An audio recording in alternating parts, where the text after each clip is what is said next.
Halo semuanya, kali ini kami dari kelompok 1 kelas 10-3 berkesempatan mengunjungi Gereja Katolik Santo Antonius Purbayan.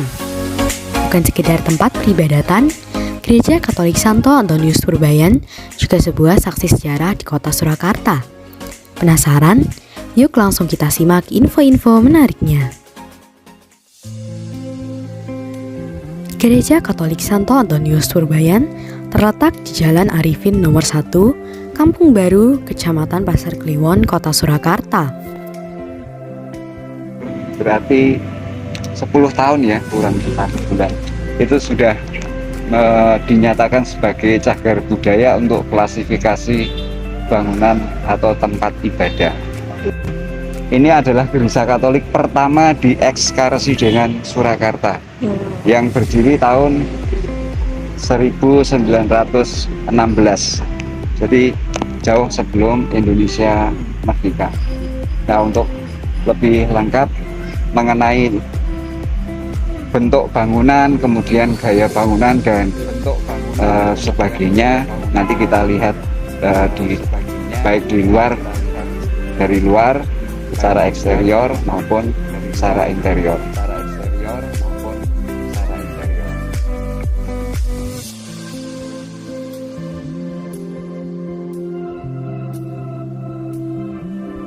Seperti sebuah gereja pada umumnya, Gereja Katolik Santo Antonius Purbayan memiliki altar dan naf.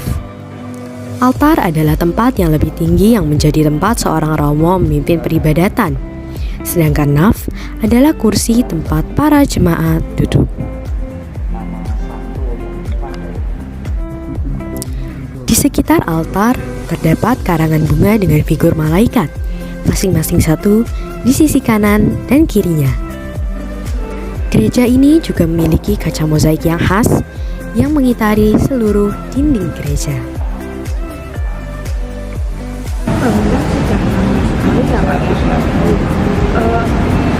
Apakah di sini ada bangunan baru, bangunan lama itu dan bagaimana bangunan barunya? Untuk yang gereja? Iya, untuk lingkungan. Bangunan Gereja Katolik Santo Antonius Purbayan sudah pernah direnovasi sebelumnya. Berawal dari sebuah kapel kecil, gereja ini diperlebar pada sisi selatan, di mana hasil renovasinya dibatasi oleh tiang-tiang besar.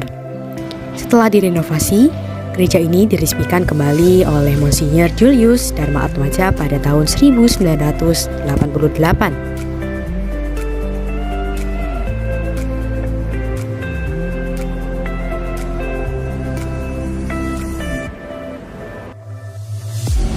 Latar belakang berdirinya Gereja Katolik Santo Antonius tidak diketahui secara pasti. Tidak diketahui secara pasti bahwa kenapa gereja Katolik itu mungkin kalau ditelusuri bahwa gereja Katolik Santo Antonius yang berdiri tahun 1916 itu merupakan pengembangan dari gereja yang ada di Ambarawa yang sebelumnya lebih tua. 100 tahun yang lalu, umat Katolik harus pergi ke Ambarawa apabila hendak pergi ke gereja, karena di sanalah gereja terdekat berada. Gereja Katolik Santo Antonius baru didirikan saat umatnya mencapai kurang lebih 2.000 orang.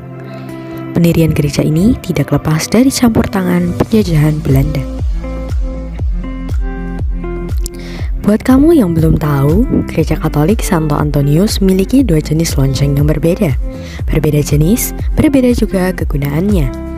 Lonceng Santo Ignatius adalah lonceng yang dibunyikan sehari-hari, yaitu tiap pukul 6 pagi, 12 siang, dan 6 sore. Sedangkan lonceng Santa Maria adalah lonceng yang hanya dibunyikan pada hari Sabtu dan Minggu.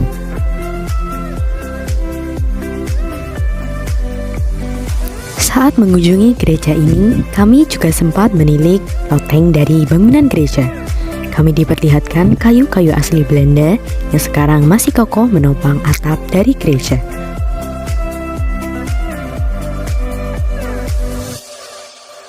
Tidak tanggung-tanggung, pihak kesekretariatan juga memperlihatkan alat-alat yang digunakan saat perayaan Ekaristi, mulai dari organ, anggur, dan juga air suci. Di Dijelaskan bahwa orchen yang diperlihatkan hanya ada 3 di Indonesia, salah satunya berada di Gereja Katolik Santo Antonius Purbayan. Anggur yang diperlihatkan merupakan anggur yang diimpor dari Australia, dan air suci khusus yang berada merupakan satu-satunya di Indonesia dan dipercaya dapat menyembuhkan penyakit. Puas dan merasa cukup dengan hasil wawancara serta observasi, kami memutuskan untuk menyudahi kunjungan. Berakhirlah cerita kami pada hari ini. Mari bertemu lagi di video mendatang.